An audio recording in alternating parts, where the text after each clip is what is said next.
ভারতে একটা এমন সমস্যা মাথা চাড়া দিচ্ছে যার জন্য অনেক রাজ্য বরবাদ হতে পারে। যদি সময় থাকতেই কড়া পদক্ষেপ না নেওয়া হয় তাহলে পরিণতি খুবই খারাপ হবে।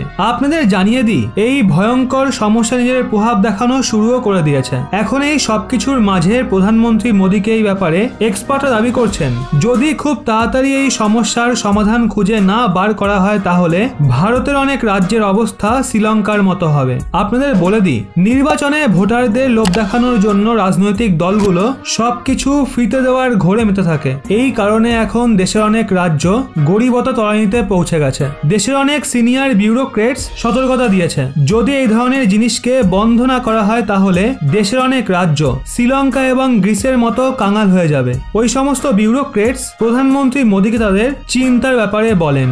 বলা হচ্ছে প্রধানমন্ত্রীর সঙ্গে প্রায় 4 ঘন্টা ধরে চলা বৈঠকে কয়েকজন সচিব এই ব্যাপারে খোলামেলা কথা বলেছেন। ওনারা বলছেন কিছু রাজ্যের জনলোভনীয় ঘোষণা এবং যোজনাকে লম্বা সময় ধরে চালানো যাবে না।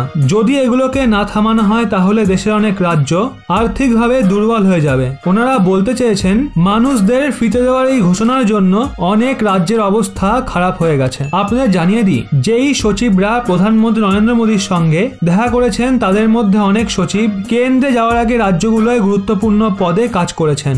অনেক রাজ্যের আর্থিক স্থিতি ভালো নয়। ওই সচিবরা এটা পর্যন্ত বলে দেয় যদি এই রাজ্যগুলো ভারতের অংশ না হতো তাহলে এতক্ষণে কাঙাল হয়ে যেত। অফিসাররা বলেছেন পাঞ্জাব, দিল্লি, তেলেঙ্গানা, অন্ধ্রপ্রদেশ এবং পশ্চিমবঙ্গের মতো রাজ্যের সরকাররা যে লোভনীয় ঘোষণা করেছে সেগুলোকে লম্বা সময় পর্যন্ত চালানো যাবে না। এর সমাধান বেরিয়ে আসার প্রয়োজন রয়েছে। সচিবরা বলেন অনেক রাজ্যে বিভিন্ন রাজনৈতিক দলের সরকার মানুষদের ফ্রিতে বিদ্যুৎ দিচ্ছে যার ফলে সরকারি খাজানার ওপর প্রেসার পড়ছে। হেলথ এবং এডুকেশনের মতো গুরুত্বপূর্ণ সামাজিক সেক্টরের ফান্ডে কমতি দেখা যাচ্ছে। যদি এই সমস্যার ওপর দ্রুত নজর না দেওয়া হয় তাহলে এটা আরো ভয়ানক হয়ে উঠবে। এই সম্পূর্ণ বিষয় নিয়ে আপনাদের কি মতামত কমেন্টের মাধ্যমে অবশ্যই জানান।